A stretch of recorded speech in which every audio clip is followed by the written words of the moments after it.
Welcome back, and thank you so much for staying with us here on SA Today as we continue to tell your story. Now, the FeesMustFall leader, Bonginkosi Khanyile, has been sentenced to 3 years correctional supervision in the Durban Regional Court earlier today.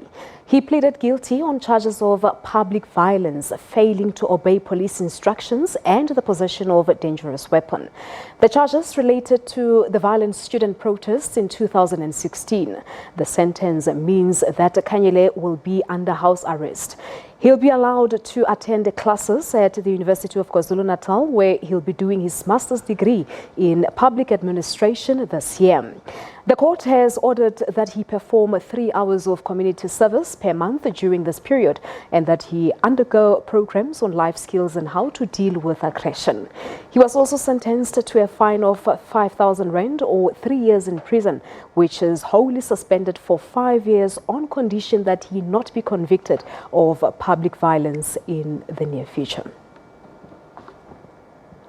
And now for more on the story, we joined from our Durban studios by the man himself, Bonginkosi Khanyile. Sawubona Buti, thank you so much for coming through. Thank Thank you so much indeed. I suppose the first question really is, how are you feeling? No, I'm stable spiritually, and otherwise I'm proper. Yeah. Were you expecting this supervision sentence, or were you actually thinking that it could be a jail term, as many were saying? Initially I thought I was going inside. We're prepared and we're ready for anything, because we believe that if you do something, you must do it because you believe in it. And when the consequences come, you must not run away. Those young kids who look up to us because we hold an idea that so dearly close to our heights that we're prepared to do everything in our power, they must also continue with the struggle. And we're not deterred, we're very fine. Yeah. So, Bonginkosi, if you were to be given an opportunity to do things over again as a student activist, would you change anything? There's nothing to change. When we organized the protest, when I woke up in that day, I woke up voluntarily without anyone coercing me to go and protest. And everything that I've done it for ourselves, because when you speak about the question of fees in South Africa, it's something which touches us directly as the kids of the downtrodden, marginalized and dispossessed, those who live from hand to mouth. So if you are defending an idea that you hold close to you, you are willing to do anything.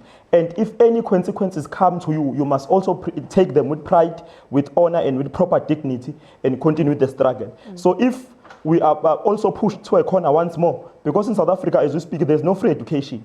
You only have renovated NSFAS system. We don't have free education. So if the situation push comes to shove, all of us, we must be willing to shove. And in anything you do, you must do it consciously, so that when the outcomes or the consequences come to you, you must be willing to take them with pride and honor. So the sentencing is just another day, and we are proper, spiritually and otherwise we are just stable. Yeah. So looking back to the protest and of course the cause that many of you are fighting for, which is that idea of a free fee higher education. So you're saying that it hasn't been attained because you talk of a newly integrated NSFAS system. Yes, even still today, students are still applying. When you go to UKZN, if you do not have NSFAS, if you do not have a bursary, you must pay. It's like that in all institutions of higher learning, at least the majority of them. When we organize protest and when we fought, we're saying government, you must work without paying. Everyone who academically qualifies and you are accepted, you must go straight to a classroom. But it hasn't happened today. Of course, we do agree that there has been some strides which have been made, because the NSFAS has been able to accept many students, unlike before. However, there is no free education in South Africa currently as we speak.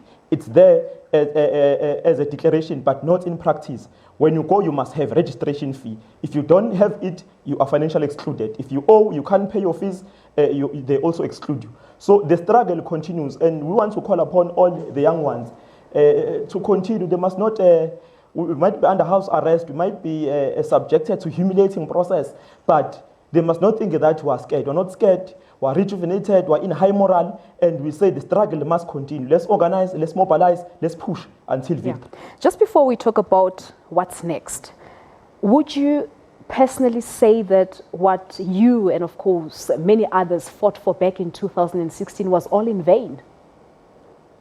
It's not all in vain because there has been some progress. There has been, now universities are willing to listen. The number of intake has grown, but you still don't have free education because many students are still excluded financially. So it's not in vain, but there has been some progress. What we are noting is a betrayal from those who are leading us, the political elites, who go around campaigning with free education, claiming to have given us, but yet when we are sentenced, they are quiet. When you sustain criminal records, they are quiet. We speak today, there's Khanyile who's serving 5 years imprisonment, who's inside the prison. There's silence, there's business as usual, presidents are touring, ministers are happy, they are campaigning, everything continues. Those who are our former liberators today, they are oppressing us, using the same tactics that were used by apartheid government to put us under house arrest, to subject us to many processes that if we're to engage in some other day, my sister, you'll see that indeed we are being tortured, we are being humiliated, we are being dealt with by the system. However, it must not, because if you are pushing a cause, if you are struggling, part of struggle is to be subjected in such things. And all of us, we must be prepared. In the revolution, in the struggle, we are taught that prison becomes your next home. So what happens next? Are you still going to continue with your activism work, or what happens more so when one looks at the conditions of your 3-year supervision sentence? Yeah, I'm going to continue as an activist. However, I can't sit here and say what's next, what's going to happen, because I'll be labeled as a person who doesn't show remorse, and I'm sure even the magistrate is watching, the prosecution is watching, so I don't want to be labeled as a rebel. Yeah. But I'm saying if those house arrest conditions which are put before me, they are there to scare me, to defeat the morale, to put me under a revolutionary defeat, I'm not going to allow myself to go that. I'm going to continue to struggle for a good cause correctly as we've done as a generation, because I stand here not as a man who is guilty. I stand here not as a man who's under any sentence. I sit here as a free man. My soul, my body might be imprisoned because I'm under house arrest, but my soul, my spirit, my thinking, my head, my mentality is of a free man who believes that South Africa should be a country whereby all of us, we can have bread, we can have transportation, we can have food, and live happily ever after, yeah, as a black people who are currently marginalized. All right. So the plans that you're talking about, of course, you say you cannot reveal anything as it is now, as the magistrate may be watching. But whatever your plans are, I suppose they do not include any public violence? I've never planned any violence. There was never a time whereby I planned violence. I'm not a violent person. All what we have responded to were the conditions that we're faced with on the ground. And we responded in that manner because it was push. When push comes to shove, you must always shove.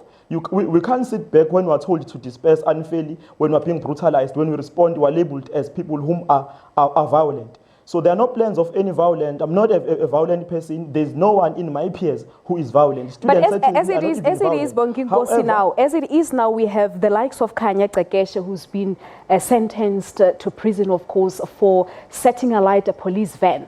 This happened during the FeesMustFall protest back in 2016. So what happens going forward?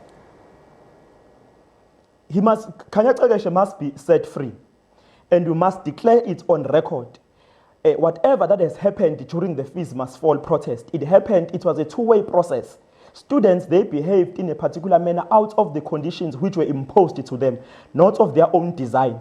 No one woke up and planned to go burn a car. No one woke up and planned to be attacking police officers. What has happened in a defense mode. We are not violent. If we were violent currently, we would have been doing crazy things, because South African young people are suffering.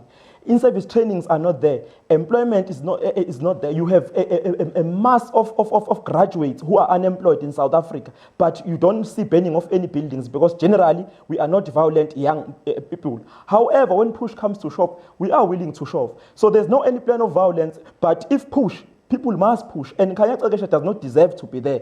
No FeesMustFall activist deserves to be imprisoned. What we've done it under a revolutionary morale, and we did it because we believe in an idea that education must be free. students of South Africa, those especially the poor ones, the black ones, they must not pay education because it is very expensive. As we speak here, we are speaking, I'm not speaking something from a book or I've read it in an article. I'm owing myself, I'm owing fees. As a person, I'm doing my master's, they were refusing me to register because I'm owing. We are many who are still owing in South Africa because education is very expensive. A year you are expected to pay a tuition around 50,000. Where are you going to get 50,000 when you are born of a single parent, the unemployed, and you are the only one who is a source of hope at home? So whatever we did it because we believe in it, and young people must mobilize, must organize. We must get free education. At least politicians are going on elections. I'm sure they will be lenient to them. They're not going to brutalize us because they are looking for our votes. But one could argue at the same time, Bonginkosi, that as much as you were pushing for a good cause, look at how it ended for the many of you, like Tekeshe as well. So you've been allowed to continue with your master's degree at the University of KwaZulu-Natal.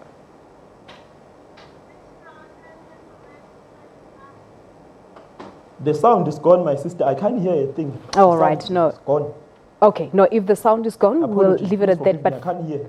Thank you so much for coming through, and all the best with your studies. Bonginkosi Khanyile is a students activist, of course, as we've been reporting today, that he was earlier on sentenced to 3 years correctional supervision, but basically saying that this will not deter him from fighting for what him and others believe is the right thing, which is free higher education.